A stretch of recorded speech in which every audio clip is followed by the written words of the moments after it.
pixelated dots to immensely detailed worlds full of characters with diverse personalities and complicated storylines.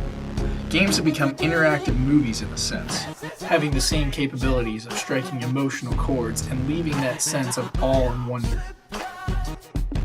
They're not just petty distractions or brain-numbing vulgarities, but rather interactive feats of astonishing brilliance that are just as engaging, and in some cases even more engaging, than certain movies, TV shows, and books that too share the same elements of story and awe-inspiring adventure.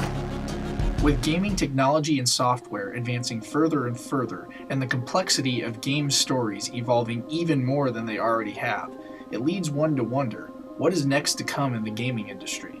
The prospects of the future of gaming seem incredibly bright. In not much over 30 to 40 years, the industry has gone from Pong to Mass Effect, and new technology ranging from advanced graphic engines to motion and audio-sensitive controls aim at immersing players even deeper into the games that they love and want to play. There is so much content to be utilized in games. It's like stepping into a whole new world that you can control. You can be the hero, you can be the villain, and in some games, you can be whatever you want to be. It's easy to see that I love video games. There are certain games and game series that I flip out over. I don't know what it is about games, but some of the stories you can find in video games are better than some of the stories you can find in movies. And I'm a filmmaker. All the bonus content, all the little extras, and all the little hidden developer secrets and achievements you can earn by playing a game a certain way make playing that game that much more enjoyable in relation with the story of the game. And when a game developer comes out with bonus content for a game I love, whether it's an add-on to the story, a map pack, or a pre-order deal that'll get one of my favorite characters extra suits and weapons, you can bet I'm first in line to buy it.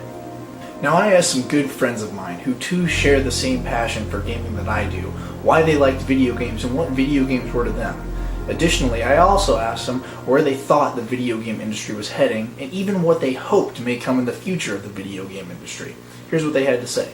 At one time, I love video games. I play them all the time, and they're basically a part of my life. But at this other time, I know that it's kind of like a waste of time when I could be doing better things, but I love video games so much. I have to have them, and they are a big part of my life. I think they're just going to keep moving forward. I mean, the more money they put into these games, the more they're going to get more graphic extensive, and when more the better hardware starts coming out, and we get computers and Xboxes that can handle a lot more, you're just going to see more realistic graphics over and over, just more and more of it. We have the software as of right now to make these super realistic graphics. It's just the hardware that we're waiting for. So they're trying to make ways of optimizing it by using things like normal bump maps and things like that. But no, it's just going to keep going forward as the years go on, and I have no idea what it's going to be like in 10 years. Mm-hmm. It's so hard to predict, but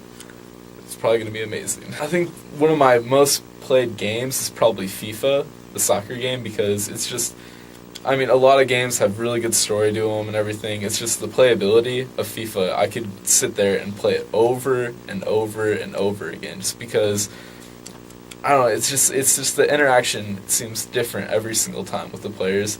And then another one of my favorite games is Mass Effect, basically because of the storyline and how it's dynamic and it changes. You can make decisions and it changes the future of the story. It's amazing. It's like a movie on crack. It's like 30 hours of movie that you're deciding and you're making the decisions in. It's amazing.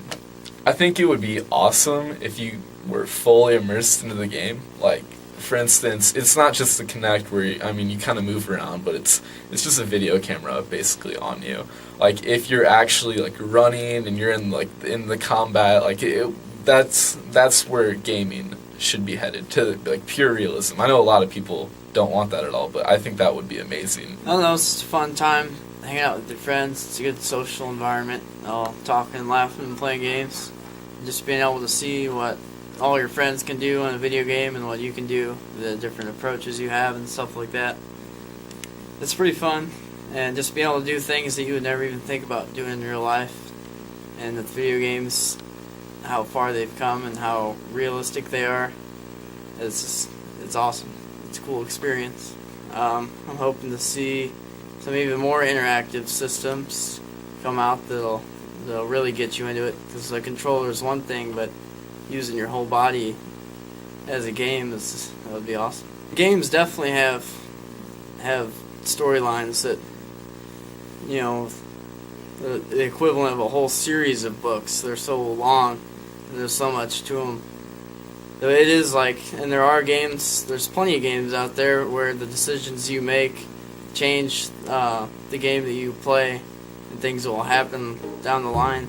So it is like a movie, except you can change the plot as you go. You know, it's all up to you. It's pretty cool. Now, I wholeheartedly agree with my interviewees. The gaming industry seems like it's limitless. We already have super advanced realistic graphics, motion-sensitive controls, and we're starting to get into audio commands. Who knows what the future holds? We have multiplayer platforms that link people from across the world together. All I know is I'm super excited for what's to come in the future.